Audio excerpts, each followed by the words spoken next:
La fragancia del amor desinteresado que ha reunido al mundo en una sola familia. La verdad de un mensaje eterno que ha sido revelado por cada acto y palabra.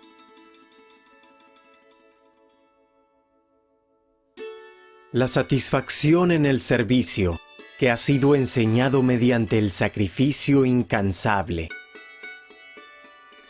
La vida misma del Señor es en realidad su mensaje. El mensaje del Señor, episodio 1.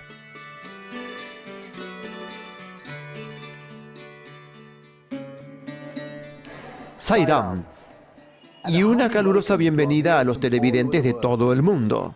Estamos realmente agradecidos a Bhagavan Sri Satya Sai Baba, a quien nos referimos en forma amorosa como Swami, por bendecirnos y darnos aquí en Prayamti Nilayam el privilegio de presentarles esta serie especial de 30 episodios, que será vista en todo el mundo, titulada El mensaje del Señor.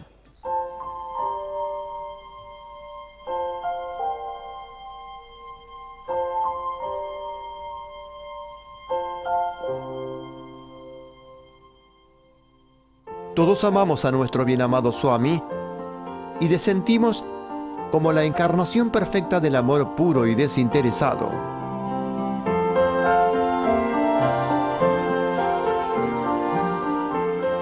Lo alabamos en las universidades, en hospitales, en los variados proyectos de agua potable y cuando es posible, también participamos en distintas actividades de servicio emprendidas para difundir su amor y su mensaje.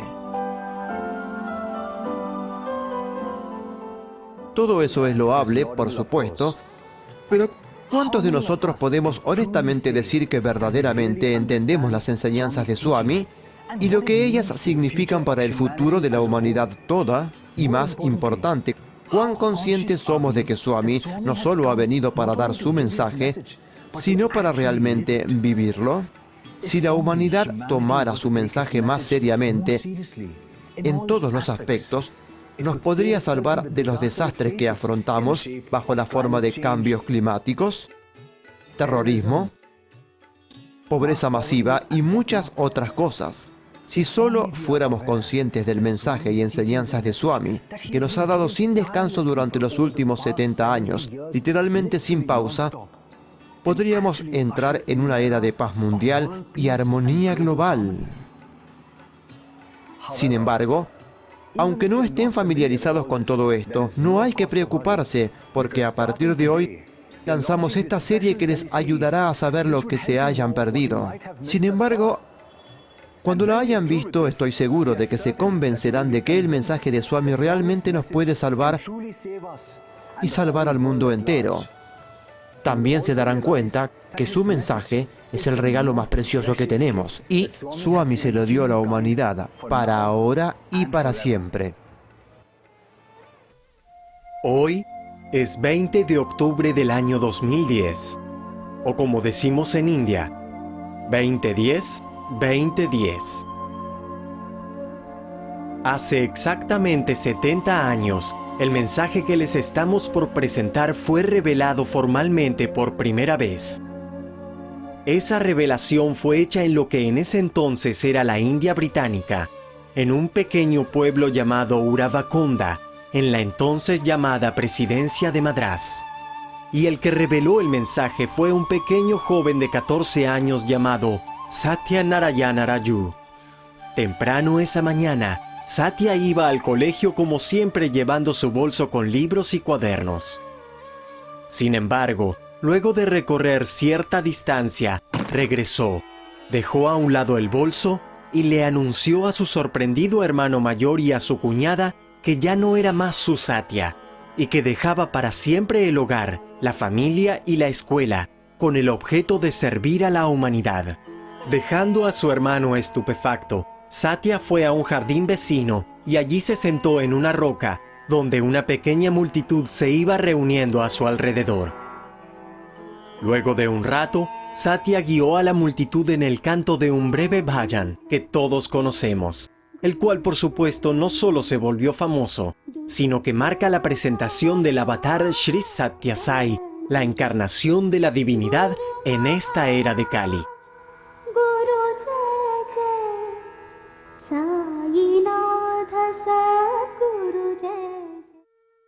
Todo eso sucedió el 20 de octubre de 1940. Para apreciar la importancia de ese acontecimiento tenemos que volver atrás, al año 1926, en el pequeño y casi desconocido caserío llamado Puttaparthi. Aquí, en esta casa en Puttaparthi, en las primeras horas del 23 de noviembre de 1926, nacía un niñito, el mismo niño que vimos recién. Este niño, cuyo nombre completo era Satya Narayana Raju, era nieto de Kondama Raju. Su padre era Peda Venkama Raju, mientras que su madre tenía por nombre Ishwarama. Los Raju eran sin duda pobres, pero su estatura moral era tan alta que todos ellos, y en particular el patriarca Kondama Raju, suscitaban un gran respeto por parte de todos en la aldea, tanto ricos como pobres. Estaba claro ya desde el nacimiento que había algo muy inusual y extraordinario en el joven Satya.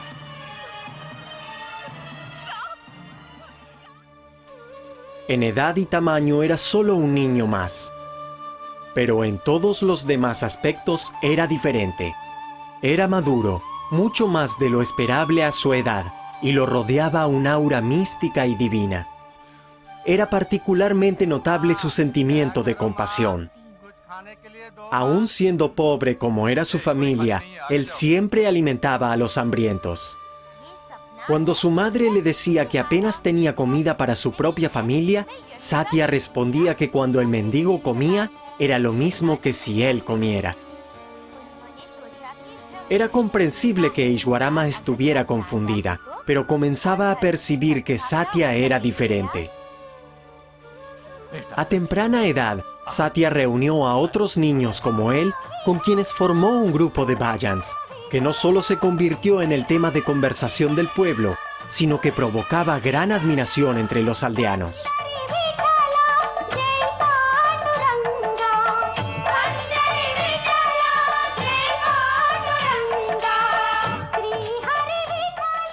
Pronto fue tiempo de ir a la escuela, y como no había ninguna en Puttaparthi en esos días, Satya primero fue a la escuela de la cercana aldea de Bukkapatnam, teniendo que caminar varios kilómetros todos los días.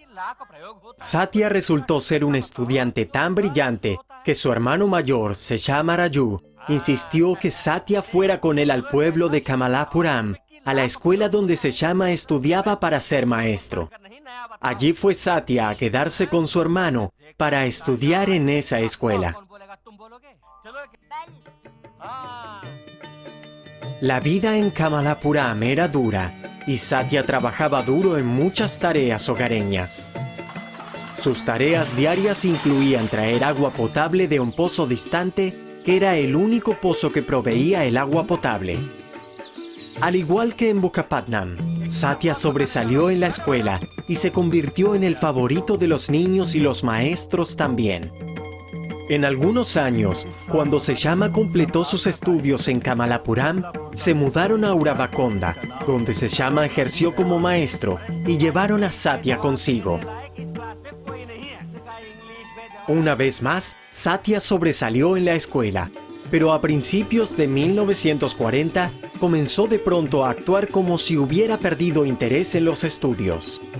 Una cosa llevó a la otra, y finalmente, como vimos antes, el 20 de octubre de 1940, declaró que el mundo era su hogar, que la humanidad era en adelante su familia, y que su vida entera sería dedicada desde entonces al servicio de la humanidad. Cuando estas novedades llegaron a oídos de sus padres allá en el hogar, ellos quedaron conmocionados y fueron rápidamente a Uravakonda para hacer cambiar de opinión a Satya. Algo que por supuesto Satya se negó a hacer, pero sí aceptó volver a Puttaparthi y le prometió a la madre Ishwarama que Puttaparthi sería la sede permanente para su misión.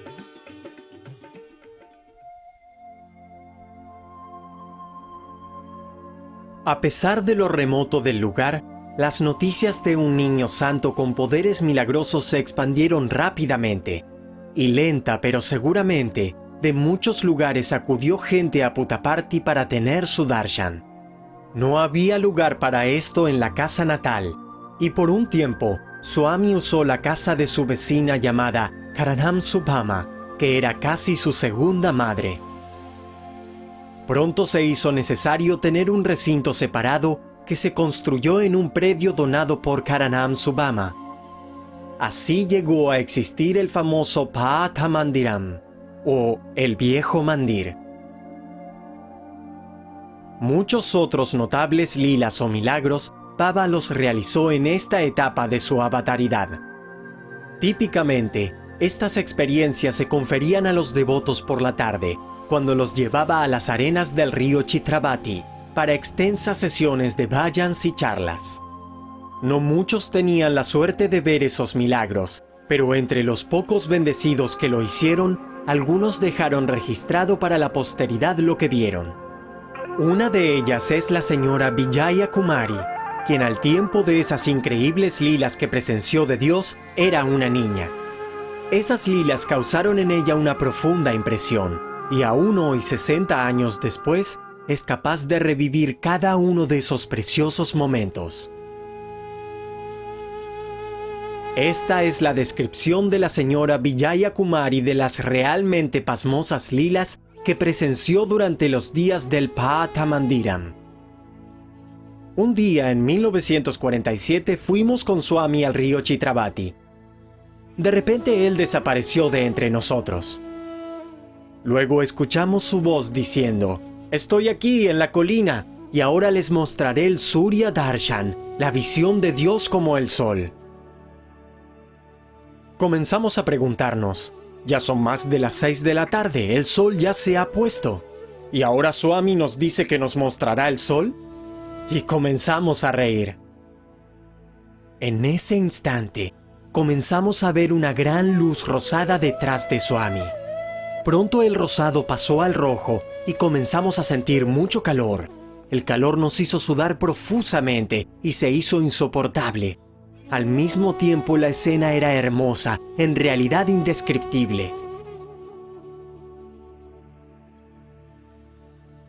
Sin poder soportar el calor, exclamamos a los gritos: «Swami, hace mucho calor». Él respondió: «¿Ah, sí?».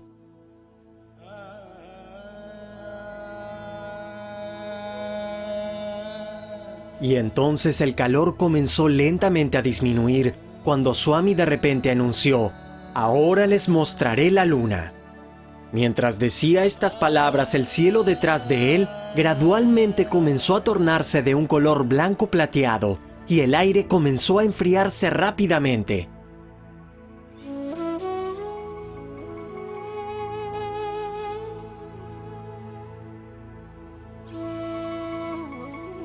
Pronto comenzamos a tener mucho frío y empezamos a temblar. Nos castañeteaban los dientes y gritamos: «Swami, hace demasiado frío». Apiadándose de nosotros, Swami hizo que el frío desapareciera. Luego nos dijo: «Ahora les mostraré a todos ustedes el tercer ojo. Miren con atención y no se distraigan». Mientras veíamos a su forma de cuerpo entero, de repente vimos solo su cara, que comenzó a llenar el cielo entero. Mientras lo mirábamos pasmados, de repente un orificio comenzó a formarse entre sus cejas, de donde volaban chispas gigantes y grandes llamas. En lugar de disfrutar de este extraordinario espectáculo de la gloria divina, estábamos muy preocupados y ansiosos, ya que solo veíamos la cara de Swami. Nos preguntábamos: ¿qué pasó con el cuerpo de Swami? ¿Las llamas lo lastimaron? Esos eran los pensamientos que teníamos en mente. Mientras tanto, muchos cayeron al suelo y algunos se desmayaron, aunque entonces no lo noté. De repente, en un flash, todo el espectáculo terminó abruptamente. El cielo se volvió normal, como si nada hubiera pasado, mientras que Swami estaba con nosotros en las arenas del Chitravati. Entonces preguntó por qué algunos se habían caído, y le dijimos que no sabíamos la razón.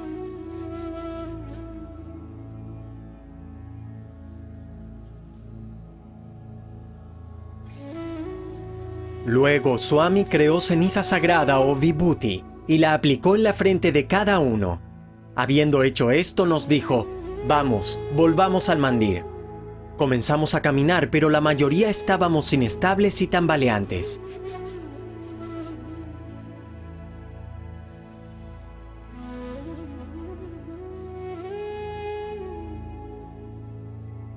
De regreso en el mandir, con mucho amor, Swami dijo: hoy les di la bendición del Trinetra Darshan, la visión del tercer ojo, la cual ustedes han estado anhelando durante muchos nacimientos previos. Lo que les he mostrado no es ni una milésima parte de la gloria plena, y lo poco que les mostré brevemente les hizo caer al suelo a muchos de ustedes, incapaces de soportar el poder de esa visión. A partir de entonces comenzó a volver a nosotros cierto clima de normalidad.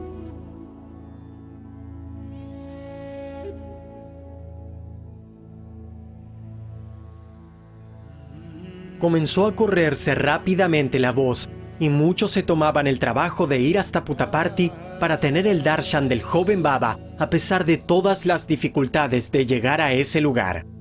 Esto incluía a miembros de las élites de grandes ciudades como Bangalore, Hyderabad y Madras, ahora llamada Chennai. Por cierto, hasta la Maharani de Mysore fue varias veces, a pesar que tenían que caminar a través de las arenas del río Chitravati, ya que aún no había caminos directos hacia Puttaparthi. No solo eso, en respuesta a invitaciones de estas personas, Swami comenzó a visitar diversas ciudades y así fue como visitó Madras, Bangalore, Mysore, Hyderabad y el paraje de montaña Ooty. El hermano mayor se llama Raju, ya muy disgustado por la decisión de su hermano de dejar la escuela, estaba ahora profundamente preocupado. Todavía no muy consciente de la divinidad de Baba, se comenzó a preocupar por el impacto de la atención que su hermano menor recibía, especialmente de la prensa. En mayo de 1947, Seyama le escribió a Swami relatando su ansiedad. Poco tiempo después, el 25 de mayo, Swami escribió una respuesta. Se suponía que era una respuesta a su hermano, pero en realidad fue un mensaje profético para la humanidad. En esa carta, Baba dice en parte: como dice el refrán, solo el árbol cargado de fruta recibe las pedradas de los transeúntes. Los buenos siempre provocan la calumnia de los malos, y los malos siempre provocan que los buenos hagan más cosas buenas. El mundo es así. Deberíamos sorprendernos si esas cosas no pasaran. A esta gente se le tendría que tener lástima en lugar de condenarles. Ellos no saben, no tienen paciencia para juzgar correctamente. Están demasiado llenos de lujuria, ira y vanidad como para ver claramente y saber plenamente. Entonces escriben toda clase de cosas. Si tan solo supieran, se abstendrían de escribir y hablar así. Nosotros tampoco tenemos que dar valor a tales comentarios ni tomarles en serio como tú pareces hacerlo. La verdad ciertamente triunfará algún día. La falsedad nunca podrá ganar. La mentira puede parecer más poderosa que la verdad, pero su victoria se desvanecerá y la verdad se establecerá. Yo tengo una tarea: cuidar a toda la humanidad y asegurar para todos vidas llenas de Ananda, dicha. Yo tengo un voto: guiar de vuelta al bien a todos los que se apartan del recto camino y salvarles. Estoy ligado a un trabajo que amo: eliminar el sufrimiento de los pobres y otorgarles lo que les falta. Si estoy así dedicado a mi tarea benéfica, ¿cómo podría ser ensuciado mi nombre como tú tanto temes? Te aconsejo no prestar oídos a esa charla absurda. Las Mahatmas, almas grandes, no adquieren grandeza porque les llamen así. No se vuelven pequeñas porque alguien les llame pequeñas. La autenticidad pronto ganará. Nadie puede comprender mi gloria, quien quiera que sea, cualquiera sea el método de indagación y sin importar cuán largo sea el intento. Verás por ti mismo la gloria plenamente desplegada en los años por venir. Los devotos deben tener paciencia y tolerancia. No estoy preocupado ni ansioso porque estos hechos se conozcan. No tengo necesidad de escribir esas palabras. Las escribí porque siento que te dolerá si no respondo. Por eso, tuyo, Baba.